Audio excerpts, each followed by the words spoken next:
नमस्कार, किसान समाचार में आपका स्वागत है। मैं हूं रेशमा आपके साथ। आइए नजर डालते हैं इस वक्त की हेडलाइंस।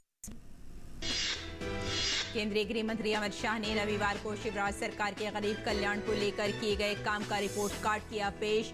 कहा, मोदी सरकार की योजनाओं को शिवराज सरकार ने किया है लागू, लोगों को मिल रहा है लाभ। किसान सम्मान निधि से 91 लाख किसानों को मिला फायदा। राज्य के किसानों को 19,000 करोड़ का मिला लाभ।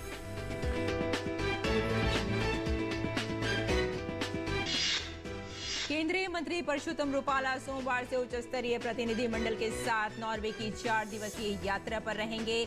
मत्स्य पालन और जलीय कृषि के क्षेत्र में भारत और नॉर्वे के बीच द्विपक्षीय सहयोग को मजबूत करना है यात्रा का उद्देश्य। सड़क परिवहन और राजमार्ग मंत्री नितिन गडकरी ने राष्ट्रीय राजमार्गों पर आवारा पशुओं के कारण होने वाली सड़क दुर्घटनाओं को रोकने पर दिया जोर। कहा, देश में यातायात बढ़ा है और साथ ही सड़क सुरक्षा सुनिश्चित करने की बड़ी है जिम्मेदारी। गडकरी ने सभी से किया आग्रह, राष्ट्रीय राजमार्गों पर आवारा पशुओं को आने से रोकने संबंधी नियमों को सख्ती से किया जाए लागू। खाद्य विकास और ग्रामोद्योग आयोग के अध्यक्ष ने तमिलनाडु में केवीआई की विभिन्न गतिविधियों का किया उद्घाटन। कहा, खाद्य ग्रामोद्योग गरीबी, भुखमरी और बेरोजगारी के खिलाफ करता है काम, गांवों में विकास और महिला सशक्तिकरण को बढ़ावा देने में भी देता है योगदान।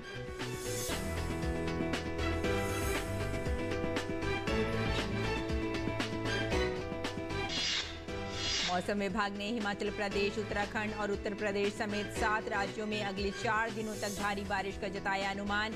आंधी, तूफान और बिजली कड़कने की जारी की चेतावनी। पंजाब में बाढ़ की स्थिति गंभीर।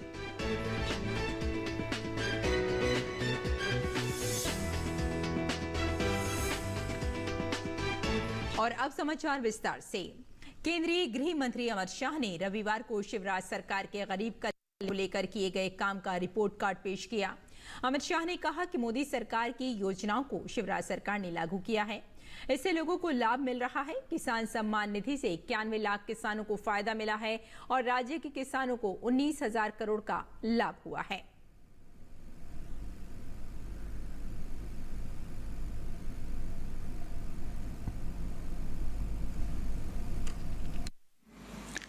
इक्यानवे लाख किसानों को फायदा मिलता है, 19,000 करोड़ का फायदा अब तक पहुंच चुका है। ये मोदी जी ने जो सारी योजनाएं बनाई है, नीचे तक डबल इंजन की सरकार ने पहुंचाई और मोदी जी ने भी योजनाएं बनाने में भी कमी नहीं छोड़ी और योजनाओं के ऊपर किसी भी प्रकार की कटौती नहीं रखी, लक्ष्यांक नहीं रखा है। संपूर्ण सैचुरेशन ही मोदी सरकार का लक्ष्यांक है। पहले क्या आता था, टुकड़े टुकड़ों में विकास होता था। भाई 25,000 शौचालय बनाने हैं, अब आता है कि हर घर में शौचालय होना चाहिए। 10,000 घरों में बिजली पहुंचानी है, अब मोदी जी कहते हैं हर घर में बिजली होनी चाहिए। हर गरीब को घर मिलना चाहिए, हर गरीब के घर में पीने का पानी मिलना चाहिए, हर गरीब के घर में गैस का सिलेंडर पहुंचना चाहिए। संपूर्ण सैचुरेशन की दिशा में गरीब कल्याण का कंसेप्ट स्वतंत्र भारत में अगर किसी ने किया है तो हमारे प्रधानमंत्री नरेंद्र मोदी जी ने किया है और इसीलिए मोदी जी को बार बार जनादेश प्राप्त होता है। फसल बीमा 25,000 करोड़ का फायदा मिला है। जल जीवन मिशन 1.2 करोड़ घर और 60 लाख कनेक्शन अब तक पहुंच चुके हैं। आयुष्मान भारत योजना लगभग 3.6 करोड़ लाभार्थी हैं, इसमें से 30 लाख लाभार्थियों ने अपने ऑपरेशन करा चुके हैं। लगभग 80 लाख शौचालयों का निर्माण पूरा हो चुका है। अन्न योजना लगभग 1.2 करोड़ कार्ड, 5.1 करोड़ लाभार्थियों को प्रति व्यक्ति प्रति माह 5 किलो अनाज फ्री ऑफ कॉस्ट दे दिया जा रहा है। लगभग 10,87,000 गैस के सिलेंडर बांटे हैं, जिसमें से 1,20,000 SC और ST है। प्रधानमंत्री आवास योजना 42 लाख लोगों को घर दिया गया है, संस्थाएं भी दी है। केंद्रीय मंत्री अमित शाह ने कहा कि भाजपा सरकार ने सड़क संपर्क को 8 गुना और कृषि विकास को 6.5 गुना बढ़ाया है। कृषि विकास दर 6.5 गुना बढ़ी है। MSP पर गेहूं की खरीदी, जो लोग MSP के लिए चिल्लाते हैं, और अभी तो मुझे आश्चर्य है जिन्होंने कभी भी हाथ में हल नहीं पकड़ा वो कमलनाथ जी एमएसपी की बात कर रहे थे। मैं कमलनाथ जी को बताना चाहता हूं कि एमएसपी पर गेहूं की खरीदी जब बंटाधार छोड़कर गए तब 4,38,000 टन थी। सिर्फ गेहूं की खरीदी में कहता हूं 4,38,000 टन। आज वो 70,96,000 मैट्रिक टन पहुंची है। क्या गुमराह करे आप किसानों को। धान की खरीदी 0.95 लाख मतलब 95,000 मैट्रिक टन थी और आज धान की खरीदी 46,30,000 मैट्रिक टन तक पहुंची है। इसका जवाब बंटाधार और कमलनाथ की जोड़ी ने देना चाहिए। राशन के लाभार्थी परिवार अब 52 लाख छोड़कर गए थे। राशन आपके चट्टे बट्टे ही खा जाते थे, मगर अब थंब इंप्रेशन के साथ पारदर्शिता से राशन 52 लाख की जगह 1,25,00,000 परिवारों को राशन पहुंच रहा है। मत्स्य पशुपालन और डेयरी मंत्री परषोत्तम रुपाला कल नॉर्वे की आधिकारिक यात्रा पर रवाना होंगे। उनके एक उच्च स्तरीय प्रतिनिधिमंडल भी जा रहा है। इस 4 दिवसीय यात्रा का उद्देश्य मत्स्य पालन और जलीय कृषि के क्षेत्र में भारत और नॉर्वे के बीच द्विपक्षीय सहयोग को मजबूत करना है। भारतीय प्रतिनिधिमंडल नॉर्वे के मत्स्य पालन और महासागर नीति मंत्री, राज्य सचिव और अन्य प्रमुख अधिकारियों के साथ मत्स्य पालन, संसाधन प्रबंधन, अनुसंधान, नवाचार और व्यापार के विभिन्न पहलुओं पर द्विपक्षीय चर्चा करेगा। प्रतिनिधिमंडल 22 से 24 अगस्त तक ट्रॉनहेम में आयोजित होने वाले द्विवार्षिक जलीय कृषि प्रदर्शनी और व्यापार मेला एक्वा नोर 2023 में भी भाग लेगा और जलीय कृषि से संबंधित सुविधाओं और प्रसंस्करण इकाइयों को देखने जाएगा। सड़क परिवहन और राजमार्ग मंत्री नितिन गडकरी ने राष्ट्रीय राजमार्गों पर आवारा पशुओं के कारण होने वाली सड़क दुर्घटनाओं को रोकने की आवश्यकता पर बल दिया है। सोशल मीडिया पोस्ट में उन्होंने कहा कि राष्ट्रीय राजमार्गों की अच्छी स्थिति के कारण देश में यातायात बढ़ा है और इसके सड़क सुरक्षा सुनिश्चित करने की जिम्मेदारी भी बढ़ी है। श्री गडकरी ने सभी मुख्यमंत्रियों से आग्रह किया कि राष्ट्रीय राजमार्गों पर आवारा पशुओं को आने से रोकने संबंधी नियमों को सख्ती से लागू किया जाए।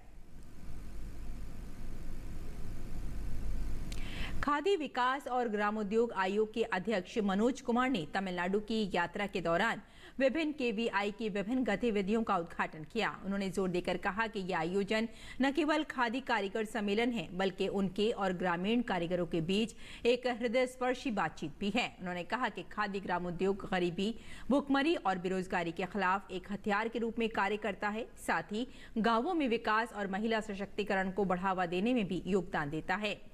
मनोज कुमार ने अपशिष्ट काष्ठ कला पर प्रशिक्षण कार्यक्रम से सफलतापूर्वक पूरा करने वाले लगभग 40 काष्ठ कला कारीगरों को औजार, पेटी और उपकरण वितरित किए। प्रधानमंत्री रोजगार सृजन कार्यक्रम सूक्ष्म, लघु और मध्यम मंत्रालय की एक प्रमुख योजना है। भारत सरकार सूक्ष्म और लघु इकाइयों की स्थापना में ग्रामीण और शहरी दोनों क्षेत्रों में स्थायी रोजगार प्रदान करती है। ये योजना आवेदक की सामाजिक श्रेणी और इकाई के स्थान के आधार पर विनिर्माण कार्यकलाप के लिए 50 लाख रुपए और सेवा कार्यकलाप के लिए 20 लाख रुपए की कुल परियोजना लागत के आधार पर 15% से 35% तक की सब्सिडी प्रदान करती है। कावेरी जल बंटवारा मामले में आज सुप्रीम कोर्ट ने आश्वासन दिया है कि आज ही बेंच का गठन कर दिया जाएगा। तमिलनाडु की ओर से वकील मुकुल रोहतगी ने सीजेआई से तमिलनाडु की उस याचिका पर जल्द सुनवाई की मांग की है जिसमें कर्नाटक से तमिलनाडु में फसलों के लिए रोजाना 24,000 क्यूसेक पानी छोड़ने की मांग की गई है।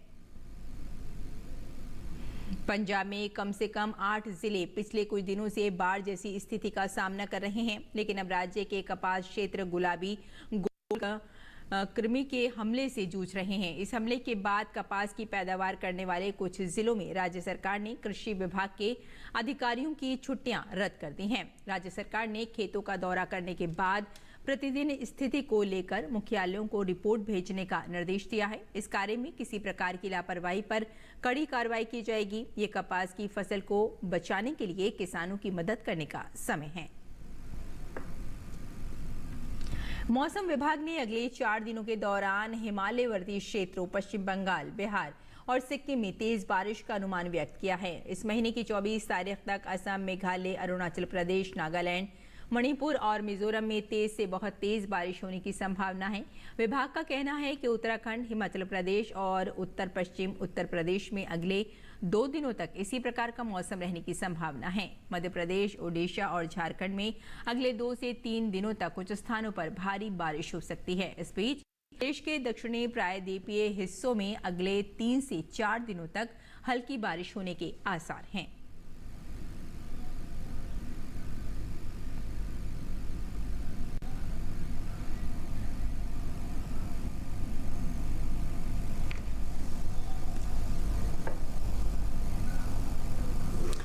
केंद्र सरकार ने राष्ट्रीय आपदा मोचन कोष से हिमाचल प्रदेश के लिए 200 करोड़ रुपए की अग्रिम राशि स्वीकृत की है। इसका उद्देश्य मानसून के दौरान हुए नुकसान से राज्य को राहत प्रदान करना है। गृह मंत्रालय ने बताया कि केंद्र सरकार ने राज्य आपदा मोचन कोष के लिए पिछले महीने 2 किस्तों में कुल 360 करोड़ 80 लाख करोड़ रुपए और इस महीने 189 करोड़ 27 लाख रुपए जारी किए हैं। राज्य में राहत और बचाव कार्य के लिए राष्ट्रीय आपदा मोचन बल के 20 दलों और भारतीय वायुसेना के 3 हेलीकॉप्टर्स को तैनात किया गया है। प्रधानमंत्री नरेंद्र मोदी ने स्वतंत्रता दिवस के मौके पर विश्वकर्मा योजना की घोषणा की थी। इस वर्ष 17 सितंबर से शुरू होने वाली इस योजना के तहत पारंपरिक शिल्पकारों और कारीगरों को विभिन्न आर्थिक लाभ प्रदान किए जाएंगे। विश्वकर्मा योजना के लाभार्थियों ने इस योजना के लिए प्रधानमंत्री का आभार जताया है। बहुत अच्छा काम है और गरीबों उसमें सुधर जाएगा। ऐसे प्रधानमंत्री पहले बार देख रहे हैं और दे रहा है गरीबों के साथ, वो बहुत अच्छा है और देते रहेगा तो हम लोग भी गरीब लोग आगे बढ़ जाएंगे। अपने मोदी से कमा करके प्रेस लेकर के धोबी काम करते हैं। मोदी जी एक घोषणा की है, मोदी जी आपके धन्यवाद। दुकान को थोड़ा बड़ा बनाऊंगा हल्का सा, और उसके बाद में जो पैसा है उसको बैंक में ला के लाऊंगा। कल के दिन फिर 5% ब्याज देना है तो उसी में दूंगा मोदी जी को। विश्वकर्मा ये से दिन होने वाला है, उसमें घोषणा किया था। ये छोटे हम कामगार लोगों को लोन का ऐलान किया था। मदद स्कीम क्या है, कितना कैसे पटाना है, पूरा पता करके ही लेंगे। जो मोदी जी कर रहे हैं अभी अच्छे कर रहे हैं, सब बढ़िया। 15 तारीख को जो किए हैं, घोषणा किए हैं, बहुत अच्छा किए हैं। जो भी मिलेगा सर वो हमारे सहयोग के लिए रहेगा और हम भी थोड़ा सा एक दुकान डाल सकें अपना और खुद का काम कर सकें। सर प्रधानमंत्री हम लोग छोटे मतलब हुनर वाले के लिए और धंधा आगे बढ़ेगा इसमें लोन में और अपने जीवन यापन करेंगे। चाहे कोई राजमिस्त्री है, चाहे कोई ਲੱਕੜ ਦਾ ਕੰਮ ਕਰਦਾ, ਚਾਹੇ ਕੋਈ ਲੋਹੇ ਦਾ ਕੰਮ ਕਰਦਾ, ਉਹਨਾਂ ਨੂੰ ਟ੍ਰੇਨਿੰਗ ਵੀ ਦਿੱਤੀ ਜਾਊਗੀ, ਭੱਤਾ ਵੀ ਦਿੱਤਾ ਜਾਊਗਾ, 15000 ਦੀ ਮਦਦ ਵੀ ਕੀਤੀ ਜਾਊਗੀ। ਉਸ ਤੋਂ ਬਾਅਦ ਉਹਨਾਂ ਨੂੰ ਜਿਹੜਾ ਆਪਣਾ ਕਾਰੋਬਾਰ ਵਧਾਉਣ ਦੇ ਲਈ 1-1 ਲੱਖ ਰੁਪਇਆ ਵੀ ਦਿੱਤਾ ਜਾਏਗਾ। ਤਹਿ ਦਿਲ ਤੋਂ ਧੰਨਵਾਦ ਕਰਦਾ ਇੱਕ ਆਮ ਨਾਗਰਿਕ ਹੋਣ ਦੇ ਨਾਤੇ ਸਾਡੇ ਦੇਸ਼ ਦੇ ਯਸ਼ਸਵੀ ਪ੍ਰਧਾਨ ਮੰਤਰੀ श्री नरेंद्र भाई मोदी जी का, जिन्हों ने ये बहुत बड़ा एक उपराला करिया। ਪਹਿਲੋਂ ਧੰਨਵਾਦ ਕਰਦਾ ਆਪਣੇ ਨਰਿੰਦਰ ਮੋਦੀ ਜੀ ਦਾ। ਤੇ ਇਹਨਾਂ ਨੇ ਈ ਬੱਸਾਂ ਕੱਢੀਆਂ ਤੇ ਦੂਜੀ ਔਰ ਇਹਨਾਂ ਨੇ ਵਿਸ਼ਵਕਰਮਾ ਯੋਜਨਾ ਚਲਾਈ ਹੈ, ਜਿਸ ਦੇ ਦੌਰਾਨ ਆਪਣੇ ਕਾਰਪੈਂਟਰ ਭਰਾ ਹੋ ਗਏ, ਹੋਰ ਜਿਹੜੇ ਮਜ਼ਦੂਰ ਭਰਾ ਹੋ ਗਏ, ਉਹਨਾਂ ਨੂੰ ਬਹੁਤ ਜ਼ਿਆਦਾ ਫਾਇਦੇਮੰਦ। ਇਹ 15000 ਤੱਕ ਦੀ ਮਦਦ ਤੇ 1 ਲੱਖ ਦਾ ਲੋਨ ਦਿਵਾਉਣ ਦੀ ਵਾਅਦਾ ਕਰਦੇ ਨੇ ਤੇ ਇਹ ਵੀ ਕਹਿੰਦੇ ਨੇ ਕਿ ਅਸੀਂ ਇਹਨਾਂ ਨੂੰ ਫ੍ਰੀ ਟ੍ਰੇਨਿੰਗ ਦਿਵਾਵਾਂਗੇ, ਜਿਸ ਦੇ ਨਾਲ ਇਹਨਾਂ ਦਾ ਹੌਸਲਾ ਵਧੇਗਾ। ਨਰਿੰਦਰ ਮੋਦੀ ਜੀ ਨੇ ਹਮੇਸ਼ਾ ਹੀ ਲੋਕਾਂ ਦਾ ਭਲਾ ਸੋਚਿਆ ਹੈ। ਇਹ 2 ਸਕੀਮਾਂ ਵੀ ਉਹਨਾਂ ਦੀ ਭਲਾਈ ਲਈ ਆਈਆਂ ਨੇ। ਜਿਹੜੀ ਈ ਬੱਸਾਂ ਨੇ ਉਹ ਤਾਂ ਬਹੁਤ ਹੀ ਵਧੀਆ ਉਪਰਾਲਾ ਕੀਤਾ ਹੈ ਕਿ ਜਿਹੜਾ ਪ੍ਰਦੂਸ਼ਣ ਦਿਨ ਪ੍ਰਤੀ ਦਿਨ ਫੈਲ ਰਿਹਾ, ਬਿਮਾਰੀਆਂ ਆ ਰਹੀਆਂ ਨੇ, ਉਹ ਸਾਰੀਆਂ ਹੁਣ ਘਟ ਜਾਣਗੀਆਂ। ਈ ਬੱਸਾਂ ਨਾਲ ਪ੍ਰਦੂਸ਼ਣ ਨਹੀਂ ਹੋਣਾ, ਜਿਹਦੇ ਨਾਲ ਲੋਕਾਂ ਨੂੰ ਸਾਹ ਦੀ ਬਿਮਾਰੀ ਨਹੀਂ ਹੋਣੀ, ਉਹਨਾਂ ਤੋਂ ਰਾਹਤ ਮਿਲ ਜਾਣੀ। ਜਿਹੜੀ ਦੂਜੀ ਹੈ ਵਿਸ਼ਵਕਰਮਾ ਪ੍ਰਧਾਨ ਮੰਤਰੀ ਯੋਜਨਾ, ਉਹ ਵੀ ਬਹੁਤ ਵਧੀਆ ਹੈ ਜੀ। ਜਿਸ ਤਰ੍ਹਾਂ ਕਿ ਜਿਹੜੇ ਕਾਰੀਗਰ ਨੇ ਉਹ ਕੰਮ ਸਿੱਖਣ ਵੀ ਗਏ ਵੀ ਮੁਫਤ 'ਚ ਤੇ ਉਹਨਾਂ ਨੂੰ ਪੈਸੇ ਵੀ ਮਿਲਣਗੇ ਤੇ ਉਹ ਆਪਣੇ ਕੰਮ ਨੂੰ ਹੋਰ ਬੜਾਵਾ ਵੀ ਦੇ ਸਕਦੇ ਨੇ। ਜੋ ਪ੍ਰਧਾਨ ਮੰਤਰੀ ਜੀ ਸਾਡੇ ਭਾਰਤ ਦੇਸ਼ ਬਾਰੇ ਸੋਚਦੇ ਆ ਤੇ ਨਵੀਂ ਸਕੀਮਾਂ ਲਾਗੂ ਕਰ ਰਹੇ ਨੇ, ਉਹ ਬਹੁਤ ਅੱਛਾ ਕਰ ਰਹੇ ਨੇ। ਤੇ ਉਹਨਾਂ ਨੇ ਜਿਹੜੀ ਇਲੈਕਟ੍ਰੋਨਿਕਸ ਬੱਸਾਂ ਦੀ ਉਹ ਸ਼ੁਰੂਆਤ ਕੀਤੀ ਹੈ ਯੋਜਨਾ ਦੀ, ਉਹ ਬਹੁਤ ਵਧੀਆ ਹੈ। ਇਹਦੇ ਨਾਲ ਇੱਕ ਤਾਂ ਪ੍ਰਦੂਸ਼ਣ ਖਤਮ ਹੋ ਜਾਏਗਾ ਔਰ ਦੂਸਰਾ ਜਿਹੜਾ ਡੀਜ਼ਲ ਹੈ ਉਹਦੀ ਖਪਤ ਘੱਟ ਹੋ ਜਾਏਗੀ ਤੇ ਜਿਸ ਦੇ ਨਾਲ ਵੀ ਸਾਨੂੰ ਬਹੁਤ ਫਾਇਦਾ ਹੋਏਗਾ। ਸਭ ਤੋਂ ਪਹਿਲਾਂ ਧੰਨਵਾਦੀ ਹਾਂ ਆਪਣੇ ਪ੍ਰਧਾਨ ਮੰਤਰੀ ਸ਼੍ਰੀ ਨਰਿੰਦਰ ਮੋਦੀ ਜੀ ਦਾ, ਜਿਨ੍ਹਾਂ ਨੇ 15 ਅਗਸਤ ਨੂੰ ਵਿਸ਼ਵਕਰਮਾ ਯੋਜਨਾ ਲਾਂਚ ਕੀਤੀ ਹੈ ਲਾਲ ਕਿਲੇ ਤੋਂ, ਜਿਹਦੀ ਮਤਲਬ ਸ਼ੁਰੂਆਤ 17 ਸਤੰਬਰ ਤੋਂ ਹੋਵੇਗੀ ਇਹ ਪਹਿਲੀ ਵਾਰੀ ਕੋਈ ਐਸੀ ਸਰਕਾਰ ਆਈ ਹੈ ਜਿਹਨੇ ਕੋਈ ਸਾਡੇ ਸੁਨਿਆਰੇ ਭਰਾਵਾਂ ਵਾਸਤੇ ਇੱਕ ਉਪਰਾਲਾ ਕੀਤਾ ਔਰ ਇਹ ਬਹੁਤ ਅੱਛਾ ਉਪਰਾਲਾ ਹੈ ਜਿਹਦੇ ਨਾਲ ਸਾਡੇ ਕਾਰੀਗਰ ਭਰਾਵਾਂ ਦੀ ਬੜੀ ਮਦਦ ਕੀਤੀ ਜਾ ਸਕੇਗੀ। ਇਸ ਸਕੀਮ ਦੇ ਅੰਡਰ ਉਹਨਾਂ ਨੇ ਇੱਕ ਐਲਾਨ ਕੀਤਾ कि ਸਾਡੇ ਕਾਰੀਗਰ ਭਰਾਵਾਂ ਨੂੰ बहुत ही घट ब्याज ਤੇ लोन उपलब्ध कराया जाएगा। उत्तर प्रदेश के प्रयागराज स्थित केंद्र सरकार के सूक्ष्म लघु एवं उद्यम विकास कार्यालय के संयुक्त निदेशक LBS यादव ने बताया कि इस योजना के तहत कुल 13,000 करोड़ रुपए का प्रावधान किया गया है।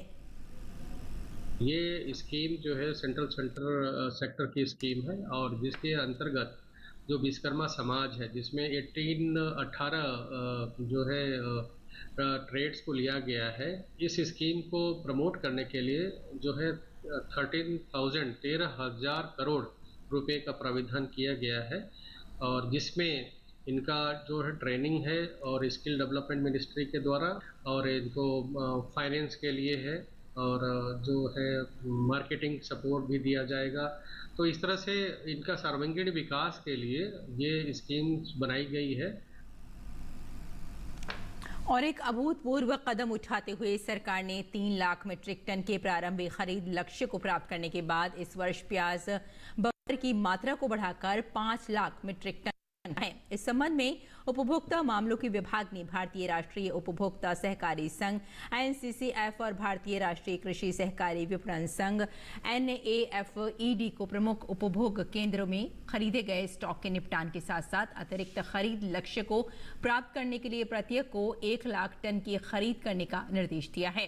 प्रमुख बाजारों में प्याज की आपूर्ति करने के अलावा बफर से प्याज सोमवार से NCCF के खुदरा दुकानों और मोबाइल वैन के माध्यम से खुदरा उपभोक्ताओं को 25 रुपए प्रति किलोग्राम की रियायती दर पर भी उपलब्ध कराया जाएगा। आने वाले दिनों में अन्य संस्थाओं और ई-कॉमर्स मंचों को शामिल करके प्याज की खुदरा बिक्री को उपयुक्त रूप से बढ़ाया जाएगा। और आइए अब जानते हैं कि इस मौसम में किसान कैसे रखें अपनी खेती का ख्याल।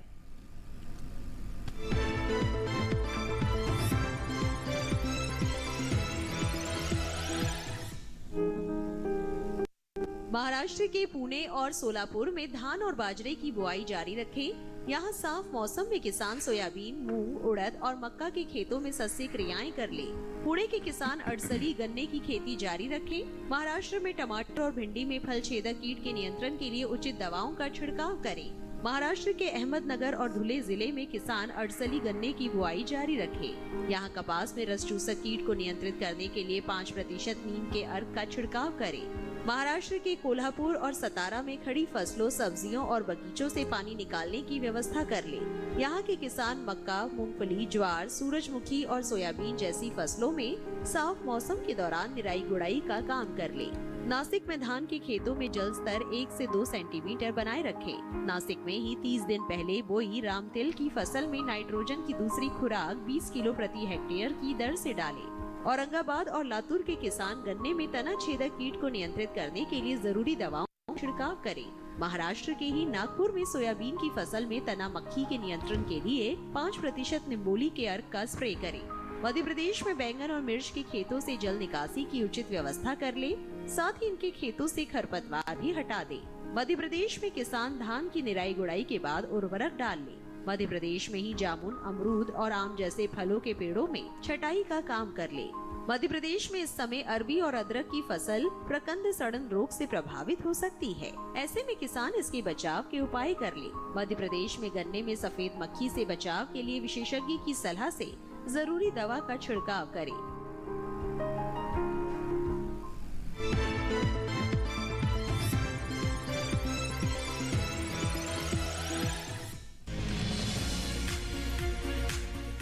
इस समय पालक की बुआई की जा सकती है। पालक को मैदानी और पहाड़ी दोनों क्षेत्रों में बोया जा सकता है।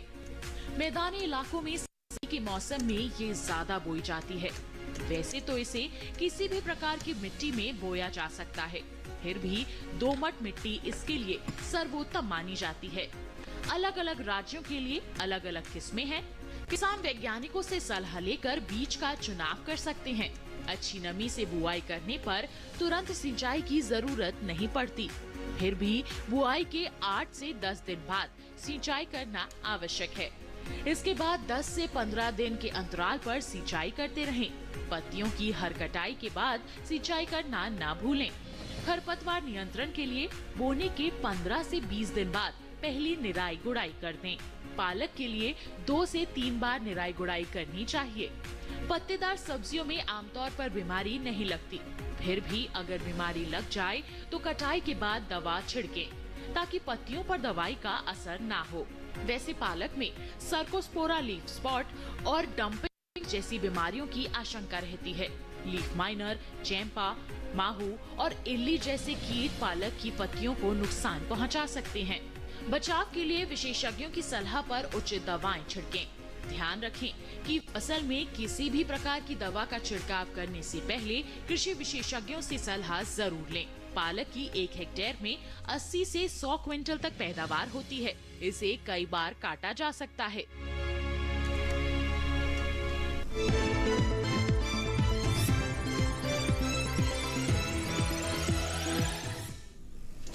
और खेती किसानी के साथ साथ आइए नजर डाल लेते हैं कुछ और महत्वपूर्ण खबरों पर। खास खबर में पंजाब में अत्यधिक बारिश और बाढ़ की स्थिति से निपटने और स्थानीय आबादी की मदद में बीएसएफ जवान महत्वपूर्ण भूमिका निभा रहे हैं। ये न सिर्फ सीमा पर बुनियादी ढांचे को मजबूत कर रहे हैं, बल्कि कठिन परिचालन बाधाओं के बावजूद दृढ़ संकल्प के साथ इस चुनौती का सामना के लिए भी तैयार हैं। बीएसएफ पंजाब और पंजाब पुलिस ने एक संयुक्त अभियान में फिरोजपुर से 2 पाकिस्तानी तस्करों को गिरफ्तार किया है, जिनके पास से 29 किलोग्राम से अधिक हेरोइन जब्त की गई है। मणिपुर मामले में सुप्रीम कोर्ट की तरफ से नियुक्त 3 रिटायर्ड महिला जजों की कमेटी ने 3 रिपोर्ट सौंपी हैं। सीजेआई ने सॉलिसिटर जनरल को रिपोर्ट देखने के लिए कहा है। जम्मू कश्मीर के उपराज्यपाल मनोज सिन्हा ने सरकारी अधिकारियों पर हो रही कार्रवाई के बारे में कहा कि जब संविधान बन रहा था तब ये व्यवस्था रखी गई थी कि जिन तत्वों में राज्य या राष्ट्र की अखंडता और संप्रभुता को खतरा होगा उन पर कार्रवाई की जाएगी। मध्य प्रदेश के ग्वालियर में हुई भारतीय जनता पार्टी की प्रदेश कार्य समिति की बैठक को केंद्रीय कृषि मंत्री नरेंद्र सिंह तोमर ने परिणामदायक बताया। उन्होंने कहा कि राज्य में भारतीय जनता पार्टी की ही सरकार बनेगी। राजधानी दिल्ली में राष्ट्रीय वैश्य महासम्मेलन का आयोजन किया गया। इनमें देश और विदेश के प्रतिनिधियों ने भाग लिया। महासम्मेलन को संबोधित करते हुए केंद्रीय वाणिज्य एवं उद्योग मंत्री पीयूष गोयल ने कहा कि ये समाज समुद्री के साथ साथ समृद्धि के साथ साथ हर वर्ग के उत्थान के लिए प्रयासरत रहता है।